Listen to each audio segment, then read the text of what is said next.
Hindari hal-hal ini kalau misalkan kamu mau tinggi badannya maksimal. Banyak banget sebenarnya faktor yang bisa menghambat tinggi badan kita. Dulu yang aku lakuin ya buat nambah 175 dari 168 dari 1 sampai 3 bulan rentang waktunya, itu aku ngindarin beberapa hal. Memang banyak ya, tapi ini yang bisa bikin kita tinggi badannya maksimal.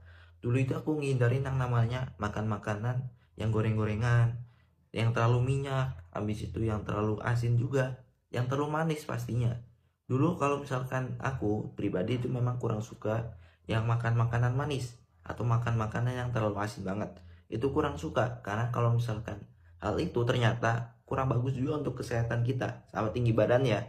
Nah, kalau misalkan selain itu rokok. Aku ngindarin banget yang namanya rokok. Udah 6 tahun ya, itu aku berhenti yang namanya ngerokok. Itu memang di awal itu agak susah ya, karena dulu itu aku sering yang namanya ngerokok. Memang beberapa orang ini susah banget berhenti untuk ngerokok. Nah, tapi kalau misalkan untuk tinggi badan maksimal, itu bagusnya kita berhenti ngerokok memang. Habis itu minuman bersoda itu nggak aku minum. Itu kurang bagus juga ya buat tinggi badan kita. Habis itu stres. Stres itu ternyata itu bisa menghambat tinggi badan kita. Memang benar kalau misalkan kita misalkan ya dalam 1 bulan itu nggak kelihatan tinggi badannya. Pasti kan kita kepikiran, wah ini kenapa nggak tambah tinggi badan. Cuma saranku kalau misalkan untuk tinggi badan itu lakuin aja. Jangan sampai kita kalau misalkan nggak nambah tinggi badan kepikiran. Karena memang untuk setiap orang itu tinggi badannya beda-beda. Ada yang cepat, ada yang lambat. Bahkan aku juga termasuk lambat.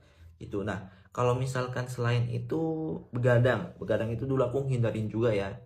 Selain itu banyak banget sih sebenarnya alkohol, habis itu makan makanan junk food dan lain sebagainya. Sebenarnya masih banyak lagi. Cuma itu beberapa yang umum lah bisa dibilang. Nah, akhirnya setelah aku bisa ngindarin semua itu, memang sebenarnya aku selain ngindarin semua itu minum suplemen herbal yang buat nambah tinggi badan. Karena memang aku kurangin namanya kalsium sama vitamin D. Nah itu dia, aku menemuinya dari dari suplemen. Nah akhirnya aku coba suplemen yang aku konsumsi. Alhamdulillah waktu itu dari 168 jadi 175, nambah tinggi badanku sekitar 7 cm dalam waktu 1 sampai 3 bulan. Tapi memang benar kalau misalkan kita lagi konsumsi susu atau kalsium, itu bagusnya menghindari yang namanya penghambat tinggi badan. Kalau misalkan kita konsumsi suplemen atau konsumsi susu buat nambah tinggi badan atau lagi program nambah tinggi badan, cuma masih ngelakuin yang bisa menghambat tinggi badan, itu jujur susah nambah tinggi badan. Aku pun udah ngehindarin semua itu ya, walaupun belum sempurna, itu tetap lambat pertumbuhannya. Jadi waktu itu mungkin kalau misalnya aku bisa menghindari semua, itu tinggi badanku bisa lebih